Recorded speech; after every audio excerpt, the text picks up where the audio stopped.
Assalamualaikum warahmatullahi wabarakatuh. Jumpa lagi di mata kuliah pengantar ekonomi ya. Hari ini kita akan belajar bareng-bareng terkait dengan eh, mat subbab terakhir sebelum UTS ya, karena minggu depan di pertemuan 8 kita akan pelaksanaan UTS. Hari ini kita belajar terkait dengan pelaku-pelaku ekonomi. Namun sebenarnya ini sudah disebutkan beberapa ya di pertemuan sebelumnya, tapi secara tidak langsung.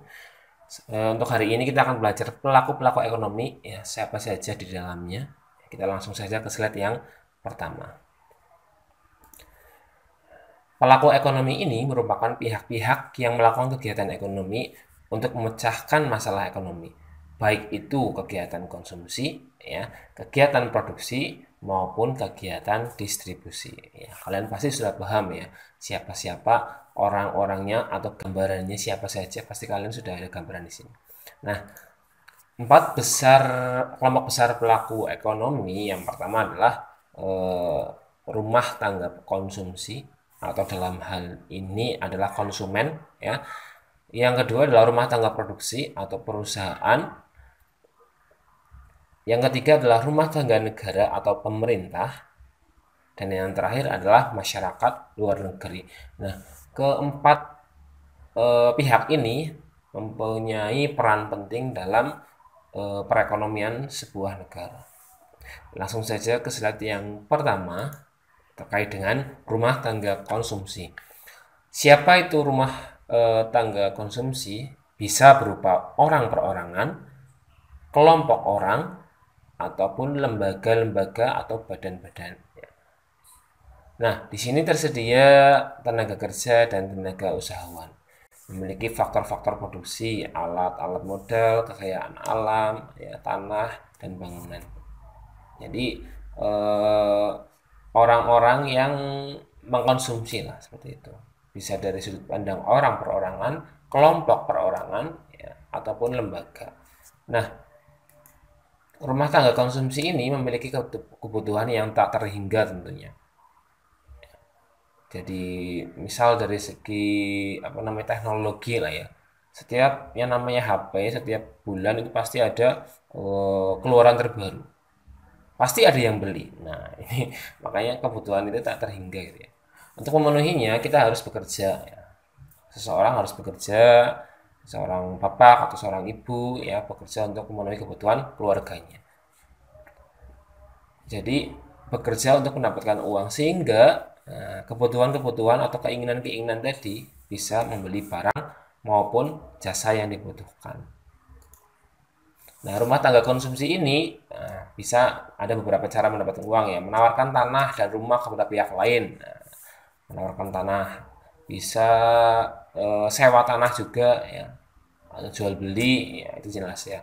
Lalu menawarkan sumber tenaga kerja atau sumber daya manusianya, ya, tenaganya untuk mendapatkan gaji, ya. Menawarkan modal untuk mendapatkan bunga modal, ini investor-investor nih ya, atau menawarkan keahlian atau memakai keahlian yang dimiliki untuk mendapatkan keuntungan atau laba dari perusahaan yang bersangkutan. Jadi berbagai macam kegiatan dari rumah tangga konsumsi ini dilakukan untuk mendapatkan uang dalam rangka membeli kebutuhan-kebutuhan yang ada. Nah, kegiatan rumah tangga konsumsi ini yang pertama menyediakan atau menyerahkan faktor produksi, ya, berupa tanah tadi bisa ya, menyerahkan tanah atau memberi skillnya dari SDM-nya, menerima imbalan atas faktor produksi yang dimiliki. Ya, ketika kita menyewakan tanah kita dapat uang, ketika kita bekerja kita dapat gaji. Mengkonsumsi, nah setelah mendapat gaji yaitu mengkonsumsi atau membeli barang dan jasa yang diinginkan. Jadi rule-nya itu seperti itu. Ini kegiatan di rumah tangga konsumsi. Lalu rumah tangga perusahaan ya. Pasti kalau kita berbicara terkait dengan perusahaan, mindsetnya pasti pabrik, PT gitu ya. Jadi organisasi yang dikembangkan oleh seseorang atau sekumpulan orang dengan tujuan untuk menghasilkan Berbagai jenis barang atau jasa yang dibutuhkan oleh masyarakat itu disebut dengan perusahaan. Baik itu perusahaan yang sifatnya eh, milik pemerintah maupun milik swasta. Nah, pelaku ekonomi yang melakukan kegiatan produksi ini meningkatkan kegunaan suatu barang. Ya. Jadi tadinya kayu ya, kayu mungkin buat kayu bakar, ya, mungkin buat rumah, ya. Ketika diolah menjadi sebuah furniture, ya, menjadi sebuah lembaran-lembaran buku, ini meningkatkan nilai gunanya. Nah, itu tugas perusahaan itu di situ. Emas ya, kalau kalian di penambangan asli, emas itu kan bentuknya nggak rupa gitu ya, nggak berupa. Tapi ketika diolah ya sama perusahaan, jadi perhiasan, jadi kalung, jadi anting, ya, jadi cincin, nah, menjadi lebih menarik. Nilainya pun semakin bertambah. Nah, tadi ya bisa dimiliki oleh negara atau BUMN atau dimiliki oleh swasta atau BUMS, bisa juga sifatnya itu koperasi. Nah, lapangan usaha dari perusahaan ini yang pertama primer ya, mengolah kekayaan alam, pertambangan, perkebunan, pertanian, ya kayu, terus emas tadi, batu bara dan sebagainya. Lapangan usaha sekunder ya, industri, perumahan dan bangunan, penyediaan air, listrik, gas ya untuk masak, air untuk mandi, untuk masak juga, listrik untuk lampu dan sebagainya. Sedangkan lapangan usaha perusahaan tersier ini menyediakan jasa berupa perbankan, asuransi, ya, dan sebagainya. Ini perusahaan. Lalu hasil produksi yang dinikmati ya, yang pertama perorangan, kelompok orang atau lembaga untuk dikonsumsi sendiri ya. Hasil produksi dari perusahaan tadi ya. Lalu perusahaan lain atau sebagai input. Nah, contoh ya perusahaan yang mengelola kapas untuk pemintalan benang ya. Benang input untuk produksi tekstil. Jadi saling ketergantungan antara simbiosis mutualisme antara perusahaan satu dengan perusahaan lain. Ini hasil dari produksi benang dipakai untuk industri tekstil untuk membuat kain dan seterusnya. Nah, yang ketiga ya, pemerintah atau sektor pemerintah ini menggunakan peralatan-peralatan kantor, bahan-bahan bangunan untuk membangun sarana umum, membangun jalan, membangun jembatan, membangun tol gitu ya. Terus ya banyak lain juga. Lalu hasil produksi eh, yang dinikmati masyarakat luar negeri berupa ekspor, ya. Bisa ekspor minyak, batu bara dan sebagainya. Keuntungan yang diperoleh akan ditanamkan kembali. Nah, ketika perusahaan untung, pasti dia kebanyakan ya menanamkan kembali untuk perluasan usaha atau investasi. Muter terus jadi siklusnya itu muter.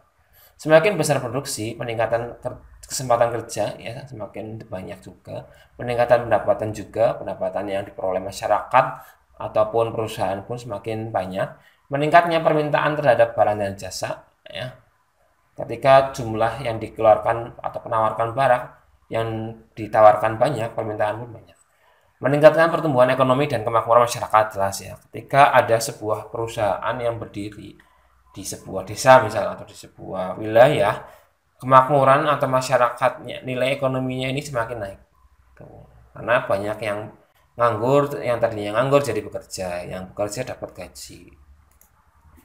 Kegiatan perusahaan, nah ini kegiatan perusahaan. Yang pertama, melakukan kegiatan produksi. Jelas ya, barang ataupun mengelola jasa. Caranya dengan mengolah faktor produksi yang diterima oleh rumah tangga konsumsi tadi. Tanah sudah ada dibangun buat dijadikan pabrik ya. Terus sumber daya manusianya ada pekerjanya. Modal dari perusahaan gitu ya. Terus dikelola dengan baik sehingga membuat sebuah barang ataupun mengelola sebuah jasa. Nah, lalu yang kedua membayar imbalan. Nah, ketika faktor produksi tadi diperoleh, membayar imbalan atas penggunaan faktor produksi. membayar sewa, membayar gaji, gitu ya. Lalu yang selanjutnya menjual hasil produksi kepada rumah tangga konsumen. Jadi alurnya itu seperti itu muter. Ketika sudah menjual, otomatis menerima pembayaran atas penjualan barang dan jasa dari rumah tangga konsumen tadi. Ya, jadi apa namanya? Eh, misal ada perkebunan kayu gitu ya, perkebunan kayu ataupun kayu jati ataupun kayu apa gitu lah, yang dikelola oleh perorangan. Lah, si A menjual kayu gelondongan kepada perusahaan apa nama? Furniture. Furniture mengolah ya. Yang diolah pun ada karyawannya dari misal di masyarakat di desa A tadi. Nah, setelah itu kalau udah jadi dijual lagi kepada masyarakat desa A untuk dibeli, mendapatkan pembayaran atas penjualan barang ataupun furniture tadi. Jadi siklusnya itu muter, saling melengkapi, saling simbiosis mutualisme.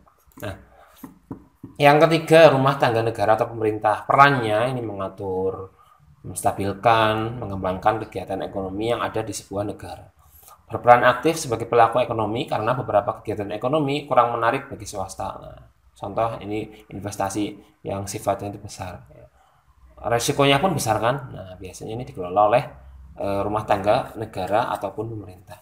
Memberikan jasa kolektif atau public goods ya, berupa keamanan, pertahanan, ketertiban umum, pemerintahan, pengadilan, pendidikan, kesehatan, hubungan politik dengan luar negeri.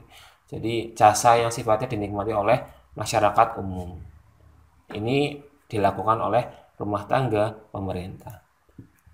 Aktivitasnya ini mengeluarkan undang-undang, peraturan, kebijakan yang tujuannya untuk mengumpulkan dana dari masyarakat, bisa berupa pemungutan pajak dari rumah tangga konsumen dan rumah tangga perusahaan, membelanjakan penerimaan negara tadi untuk memberikan sarana pajak tadi yang diterima diputar lagi oleh pemerintah untuk membangun sarana prasarana, membangun jalan tol, kayak yang di Pekalongan itu ya, meninggikan jalan biar jalannya nggak kena rob, terus apa namanya membangun rumah sakit, sekolah dan sebagainya. Lalu melakukan kegiatan langsung di bawah BUMN. Nah, ketika pemerintah mengelola BUMN atau badan usaha milik negara ini berupa listrik misal. Listrik dinikmati oleh masyarakat. Masyarakat bayar listrik. Bayar listrik nanti dikelola lagi menjadi sebuah listrik lagi, muter terus seperti itu. Berupa pangangkutan, perbankan, pertambangan ya. Menjalin hubungan ekonomi dengan berbagai negara, jelas ya. Jadi bilateral ataupun hubungan antara dua negara atau multilateral, hubungan antara beberapa negara. Perusahaan negara ya, perusahaan umum mengusahakan alat vital dan strategis dengan pembiayaan dan keuntungan negara. Ya, di Indonesia ada 32 perusahaan umum. Perum bukan perumahan ya, perusahaan umum. Pegadaian ya, Perumnas ya, perusahaan umum perumahan nasional. Nah, perusahaan perseroan ya, seperti PT swasta ya. Jadi modal-modal disetor dan diusahakan oleh pemerintah. Contoh PT Perkebunan, Pelni, Garuda, Jasa Marga, dan sebagainya. Tugas pemerintah dalam kegiatan ekonomi yang pertama menyediakan sarana produksi, merangsang produksi melalui pajak dan subsidi, mengatur perekonomian, ya, mengatur pengawasan perizinan ekspor impor, misal, menyediakan informasi, ya, baik dari riset maupun apa namanya statistik harga, penerangan juga, mengawasi peredaran jumlah uang dalam masyarakat, ya, menjalankan sendiri beberapa jenis perusahaan yang BUMN tadi. Nah, yang terakhir ya, masyarakat luar negeri. Nah, masyarakat luar negeri ini adalah semua negara lain di luar Indonesia, di luar negeri, yang membeli barang dan jasa hasil produksi yang kita ekspor atau yang menjual barang-barang dan jasa yang kita impor. Ya. Ketika kita berbicara terkait dengan masyarakat luar negeri, berarti kita berbicara terkait dengan ekspor dan impor. Karena tidak ada sebuah negara yang dapat memenuhi kebutuhannya sendiri. Lalu keuntungan ya, keuntungan perdagangan luar negeri menghasilkan barang dan jasa melebihi kebutuhan, jelas ya. menaikkan tingkat ekonomi, melakukan spesialisasi atau memproduksi barang atau jasa dengan harga lebih rendah dari negara lain. Ya. Misal Indonesia ini kan spesialis, misal yang sering diimpor itu kan minyak, batu bara itu kan ya. Jadi rempah-rempah juga karena Indonesia terkenal dengan itu gitu ya. Jadi hasil ekspornya dinilai memiliki kualitas yang lebih dibandingkan negara yang lain yang memiliki barang yang sama. Ini spesialisasi. Terbukanya kesempatan suatu negara untuk mengimpor barang konsumsi, barang-barang modal, peralatan, bahan baku, dan lain sebagainya.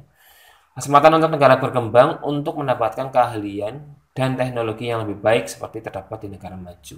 Ya.